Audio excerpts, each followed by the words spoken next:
जब व्यक्ति केवल व्यक्ति से ही परिचित था, जो देखता था इतना ही उसे दिखता था, देखने वाला जिसने को दिखाई नहीं पड़ता था, उस देखने वाले को दिखाने का काम वेद ने किया। इसलिए वेद सर्व विद्याओं का भंडार है। लोक परलोक व्यवहार में माता पिता हो, तुम्हारा ये दायित्व है, ये भाई बहन हैं, तुम्हें शादी करके ही संतान पैदा करनी चाहिए, इस तरह से नैतिक धार्मिक और सामाजिक कर्तव्यों का, और पृथ्वी को कहा है कि पृथ्वी माता है, पुत्रो हम पृथिव्या, हम पृथ्वी के पुत्र हैं, पृथ्वी हमारी माता है। इस तरह राष्ट्रभक्ति, परिवार की जिम्मेदारी, वर्ण व्यवस्था, पति पत्नी के संबंध, व्यभिचार को बुरा कहने वाला, इस धरती पर सब तरह की शिक्षा देने वाला, ब्रह्म से लगाकर व्यवहार तक, व्यवहार से लगाकर ब्रह्म तक की पूर्ण विद्या को देने वाला वेद है।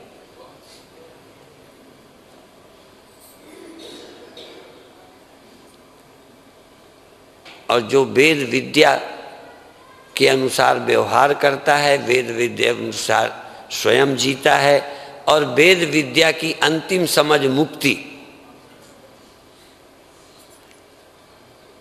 लोक की व्यवस्था का भी शिक्षण करता है वेद, और परम सत्य की भी घोषणा स्पष्टता करता है तो वेद करता है।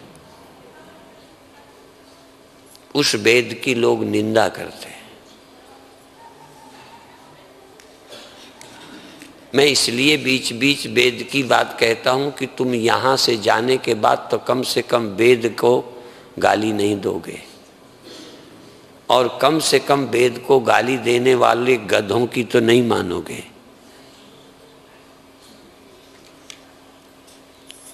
वेद सबसे सम्मानित ग्रंथ है।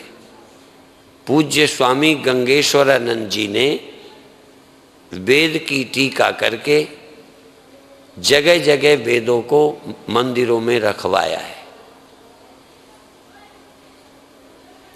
विदेशों में भी मंदिरों में, रामकृष्ण मिशन में विदेश में भी गंगेश्वरानंद जी ने वेद रखाए हैं कि कम से कम वेद को आप सर झुकाओ, जैसे सिख गुरु ग्रंथ साहब को मत्था टेकते हैं।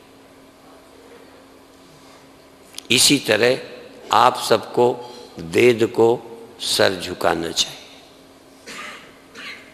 सबसे प्राचीन सत्य विद्याओं का भंडार, जिसमें कोई विद्या छूटी नहीं है, विज्ञान तक उसमें है, साइंस भी उसमें है, लोक परलोक की सभी शिक्षाएं उसमें हैं। भले वो ऐसी भाषा में हैं कि आज के लोग नहीं समझते, पर उस वेद पर श्रद्धा करो।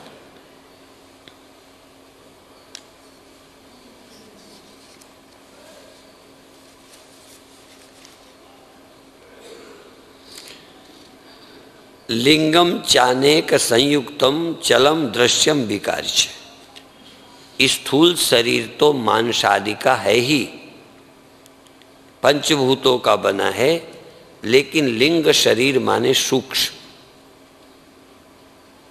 शिवलिंग इसीलिए बोलते हैं, स्थूल शरीर नहीं है इसलिए उसे लिंग बोलते हैं। इस शरीर को स्थूल शरीर बोलते हैं, सूक्ष्म शरीर को, अंतःकरण को, प्राणों को लिंग बोलते हैं। लिंगम चानेक संयुक्तम, तो ये भी प्राणों से, प्राण मन, ये सब समुदाय, मन बुद्धि, ये सब सूक्ष्म है। ये लिंग भी अनेक से बना है, इसलिए लिंगम चानेक संयुक्तम चलम, और ये चलता है, मन इधर उधर हो जाता है, गति वाला है। दृश्यम, और ये जानने में आता है, दृश्य पता चलता है मन का। इसलिए ये विकारी है। पर अव्यापकम असद्रूपम, तथा ये व्यापक नहीं है, वो एक जगह रहता है, कभी यहाँ कभी ऊपर जाता है, इसलिए दशम द्वार में चला जाता है, मूलाधार में चला जाता है, देह में आ जाता है, स्वप्न में चला जाता है। ये स्थिर नहीं है, चलता है और अव्यापक है। व्यापक चल नहीं सकता, व्यापक कोई चल नहीं, आकाश नहीं चलता, हवा चलती है, शरीर चलता है, मन चलता है, जागृत से स्वप्नों में जाता है, यहाँ से वहाँ जाता है, मंत्र श्वास छोड़ देता है, कहीं और भग जाता है। इसलिए ये अव्यापक है और असद रूप है। अब नींद में खो जाता है, एक समान नहीं रहता। तत्कथम स्यात् पुमानयम, ये मन, ये लिंग शरीर कैसे आत्मा हो सकता है? तो देह भी आत्मा नहीं हो सकता, पुरुष नहीं हो सकता, मन भी आत्मा नहीं हो सकता। एवं देह द्वयाद अन्य, इस तरह देह द्वयाद अन्य आत्मा पुरुषः ईश्वर। इसलिए इन दो देहों से, एक ये देह, एक लिंग देह, ये दोनों देहों से आत्मा पुरुष ईश्वर अलग है। माने ये दोनों देह ईश्वर नहीं है, ये दोनों देह आत्मा नहीं है, ये दोनों देह पुरुष नहीं है। और तुम आत्मा हो, इसलिए तुम दोनों देह नहीं हो। इसलिए तीन शब्द बोला, आत्मा पुरुष ईश्वर। ये दोनों देह ईश्वर नहीं है, ये दोनों देह पुरुष नहीं है, ये दोनों देह आत्मा। जानबूझकर, चूंकि आत्मा शब्द से समाज परिचित हो गया है, इसलिए आत्मा ये दोनों देह नहीं है। आत्मा इन दोनों देहों के बिना रह जाती है। इन दोनों देहों के न रहने से आत्मा मरती नहीं है। फिर अंत में कहते हैं कि सर्वात्मा सर्वरूपश्च, सर्वात्मा सर्वरूपश्च सर्वातीतो अहम अव्यय। ये जो अहम है अर्थात मैं, ये अव्यय है, अविनाशी है। सर्वात्मा है, सर्वरूप है और सर्वातीत है। अब दो विरोधी चीजें, सर्व वही है, सर्वात्मा वही है, सर्वरूप वही है और सर्व से अतीत वही है। सब वही है और सबसे रहित वही है। सब न रहें तब भी रहता है, सब रहें तब वही सर्वरूप है। उसके अलावा और सर्व नाम की कोई वस्तु, सर्व कोई उससे अलग नहीं है।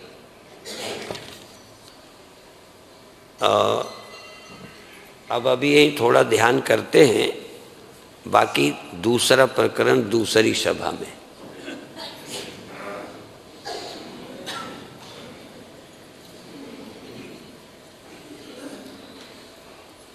अच्छा, तुम अपना संभल गए ना, मैं भी संभल गया, तुम भी संभल गए।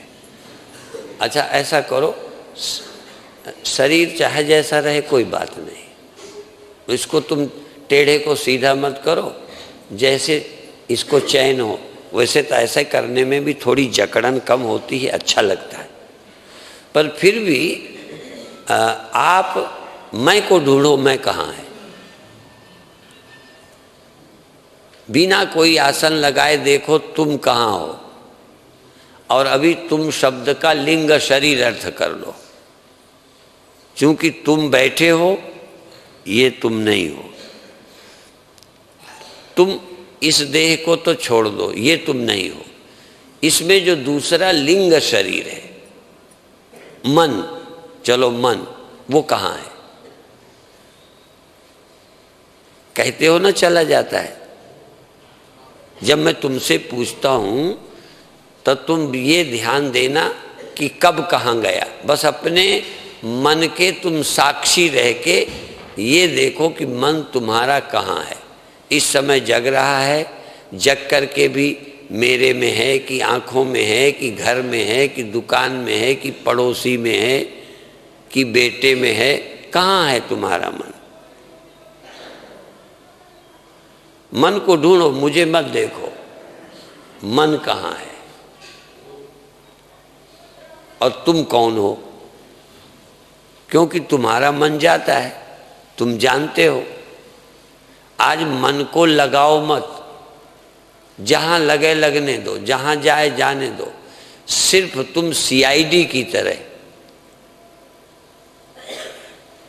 सिर्फ आपकी नज़र में मन रहना चाहिए कि अब यहाँ है, अब यहाँ है।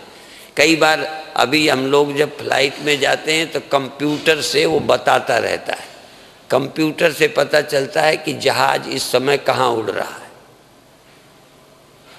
उसी में कंप्यूटर में हम देखते हैं कि जहाज यहाँ आ गया, यहाँ पहुँच गया, अब किस देश के ऊपर हम हैं। ऐसे ही आप अपने मन को जानो, ध्यान नहीं करना।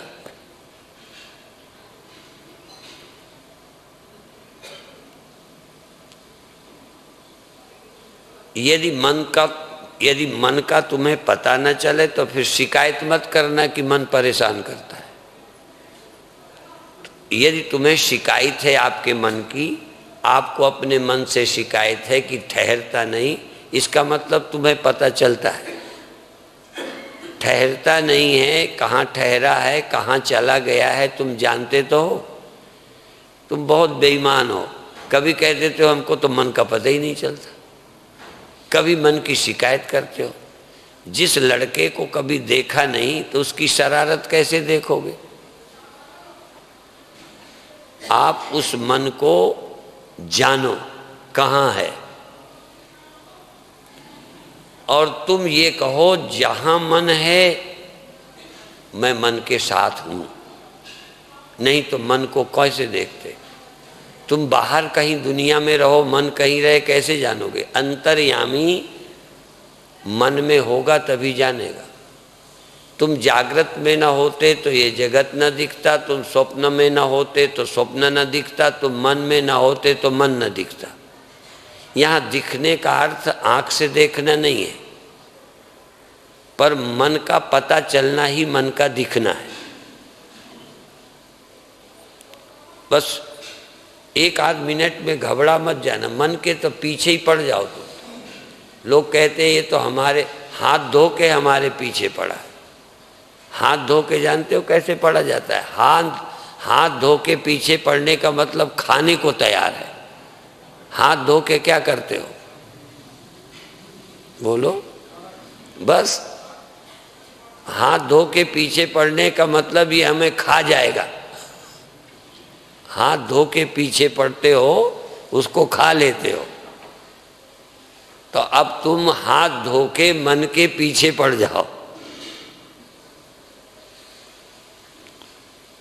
ढूंढो मन को, और ना मिले तो शिकायत मत करना कल से, और मिल जाए तो खुशी मनाना कि मिल गया आज। अब देखते रहना कहाँ है, कहाँ है, कहाँ है। और फिर जिस मन से तुम दुनिया में फिरते हो, जिस मन से यहाँ वहाँ जाते हो, उस मन में एक बार देखो मैं भी तो हूँ। जिस साइकिल कार में बैठे, कार दौड़ती है, चलती है, तो कार अकेले तो नहीं है, तुम भी तो उसी कार में हो। जो मन जाता है उस मन के तुम साक्षी हो। को देवः यो मनः साक्षी। आत्मा कौन है, ब्रह्म कौन है, देव कौन है, जिस देवता को ढूंढना है वो कौन है? कहने लगे तुम हो। जो मन को जानता है वही देवता है। को देवः यो मनः साक्षी। देवता कौन है? जो मन को जानता है। यदि तुम मन को जानते हो तो तुम ही देवों के देव, महादेव हो। तुम ही पशुपति नाथ हो। इंद्रियां और मन पशु है। देखो तुम पशुपति नाथ हो, तुम पशुओं के पति, पशुओं के नाथ हो, अर्थात मन रूपी पशु को तुम जानते हो, तुम साक्षी हो, तुम पशुपति हो, इंद्रियों के मालिक हो। देखो आँखें कहाँ हैं, कान कहाँ हैं, पैर कहाँ हैं, श्वास कहाँ है। पहले इस शरीर को ढूंढो, हाथ कहाँ है, पैर कहाँ है, ईमानदारी से ढूंढना। आँखें कहाँ हैं? यदि मैं कह दूं आँखें आपकी पीठ में हैं तो कहोगे हाँ पीठ में। कान कहाँ लगे हैं, गला कहाँ है। इसी तरह से अब भीतर श्वास कहाँ है, कब आती है कब जाती है, श्वास कहाँ है, पीठ कहाँ है, पेट कहाँ है। अच्छा बाहर क्या है, भीतर क्या है? बाहर किसे बोलते हैं? शरीर से बाहर, शरीर के भीतर। मेरे गुरुदेव दीवाल को भीत बोलते हैं, दीवाल को, मकान की दीवालों को भीत बोलते हैं। तो गुरुदेव क्या कहते थे? जो भीत के अंदर है सो भीतर है। भीत भीतर, भीत के अंदर और भीत के बाहर, शरीर के भीतर, शरीर के बाहर। शरीर देखो, शरीर के अंग देखो, शरीर के भीतर देखो मन से। शरीर के भीतर मन से देखो, पेट है भीतर, खाली है, श्वास चलती है। शरीर में कहाँ दर्द है, जकड़न है, भीतर देखो। और जरा शरीर के बाहर सभा लगी है, आश्रम है, आकाश है, ये बाहर। ये दुनिया देह के बाहर है और तुम देह के बाहर भी झांको, देह के भीतर भी। कब मन बाहर है, कब मन भीतर है।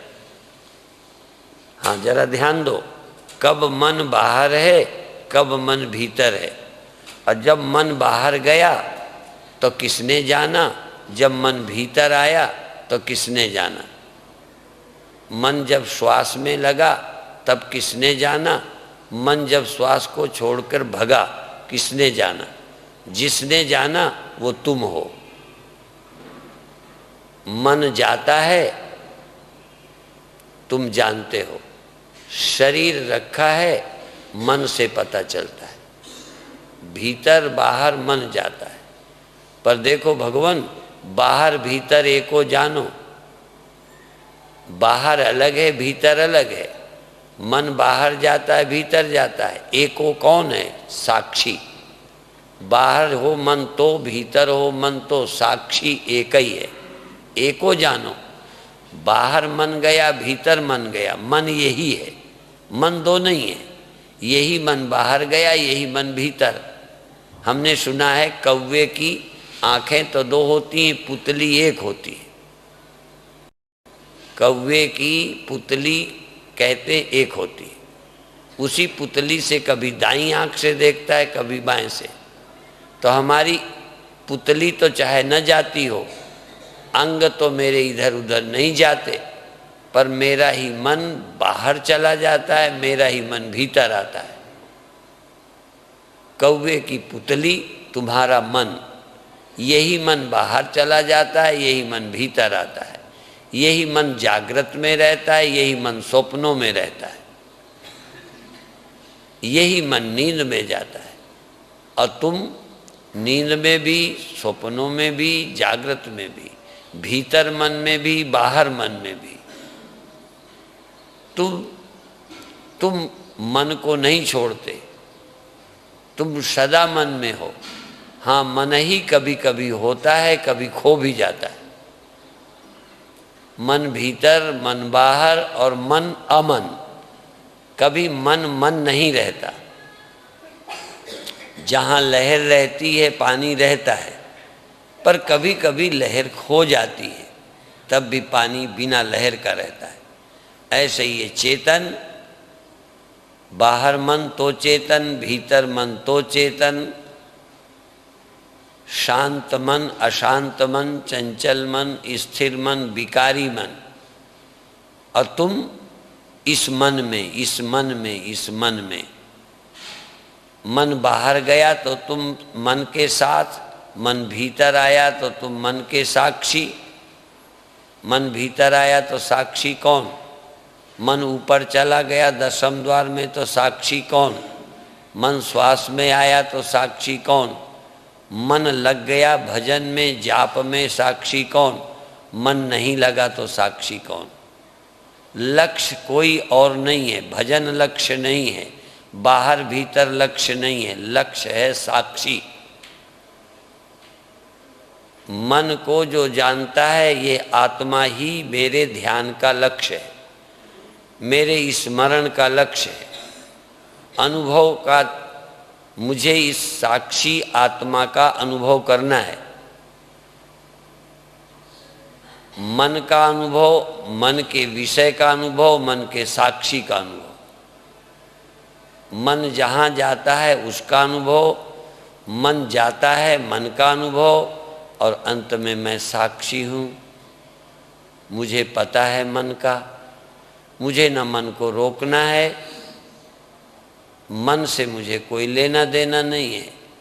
अब तुमको साक्षी रहना है, साक्षी रहना है। तुम चैतन्य हो, तुम चैतन्य हो, नहीं हो तो फिर मेरी बात काट देना। मन के साक्षी यदि तुम ना हो, तुम साक्षी होते हुए मन ही अपने को मान लो, ये तो हो सकता है, पर तुम ना हो मन हो ये नहीं हो सकता। तुम अपने को मन मान लो या मन के साक्षी मान लो। मन मान लिया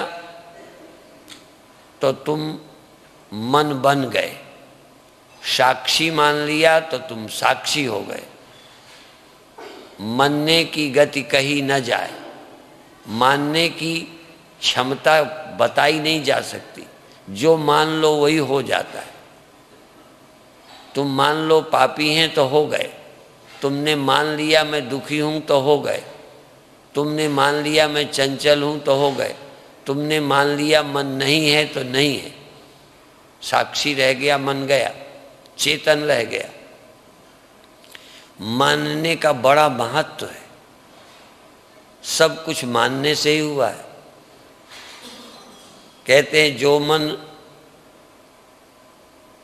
स्त्री स्त्री ही रटे तो ये हो जाता है स्त्री का रूपा, ये मन काम ही काम रटे तो मन हो जाता है काम का रूपा, जो मन ब्रह्म ही ब्रह्म रटे तो ये हो जाता है ब्रह्म स्वरूपा। चैतन्य ही चैतन्य रटे, चैतन्य ही चैतन्य को सुमिरे। चैतन्य हूँ, चेतन हूँ, चेतन हूँ, सजग हूँ, सजग हूँ, सजग हूँ, बस यही जाप करे। मन में हूँ, मन में हूँ, मन में हूँ, मन है तो मन में हूँ, मन नहीं है तो बिना मन का हूँ।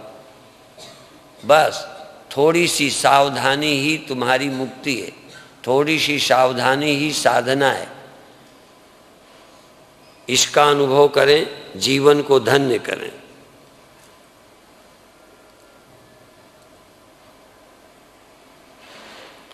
दो मिनट और, इसके बाद छुट्टी।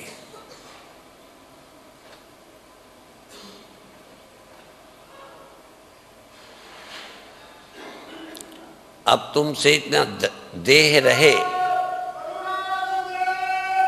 देह है, मन है, मैं नहीं कहता देह है पर देह जाना जा रहा है, मन है जाता है, स्थिर होता है, बुरा भी हो जाता है, पर तुम मन को जानते हो। ये सच्चाई है। मन का तुम्हें पता न चलता तब भी तुम मुक्त हो जाते, मन का पता न चलता तो मुक्त हो जाते, और मन का ठीक से पता चल जाए तो भी मुक्त हो जाओ। ये जो बीच का है दुविधा वाला, यही गड़बड़ है। तुम मन को जानते हो, तुम मन के जानने वाले हो, तुम चेतन हो, तुम्हारे बिना मन का पता ही नहीं चल सकता। इस सत्यता का स्मरण ही ध्यान है, इस सच्चाई का अनुसंधान ध्यान है। स्वस्वरूपानुसंधानम भक्ति रित्य विधीयते, अपने स्व का अनुसंधान ही भक्ति है, अपने स्व का अनुसंधान ही साधना है, अपने स्व का स्मरण ही ज्ञान है, अपने स्व का स्मरण ही ध्यान है। बाहर जानो, देह के बाहर जानो, देह को जानो, देह के भीतर रहने वाले मन को जानो, और मन में रहने वाले आत्मा देव साक्षी देव को जानो। और जो मन में रहता है साक्षी आत्मा, यही बिना मन के रहता है। जहाँ मन रहता है वहाँ जब मन रहता है तब, और जब मन नहीं जहाँ मन नहीं वहाँ भी तुम ही हो। तब भी तुम ही हो जब मन नहीं, वहाँ भी तुम ही हो जहाँ मन नहीं। जहाँ शरीर नहीं मन नहीं वहाँ भी तुम हो, जहाँ मन और तन है यहाँ भी तुम हो। इसलिए यहाँ और वहाँ, भीतर और बाहर एक को जानो। जो भीतर है वही बाहर है, जो बाहर है वही भीतर है, जो मन में वही है वही बिना मन का भी है। जहाँ मन है वहाँ तू ही है, और जहाँ पेड़ पहाड़ों में मन नहीं है वहाँ भी तू ही है।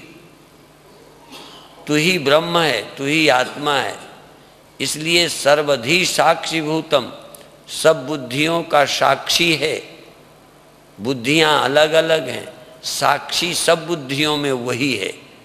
और जहाँ बुद्धि है वहाँ उसका नाम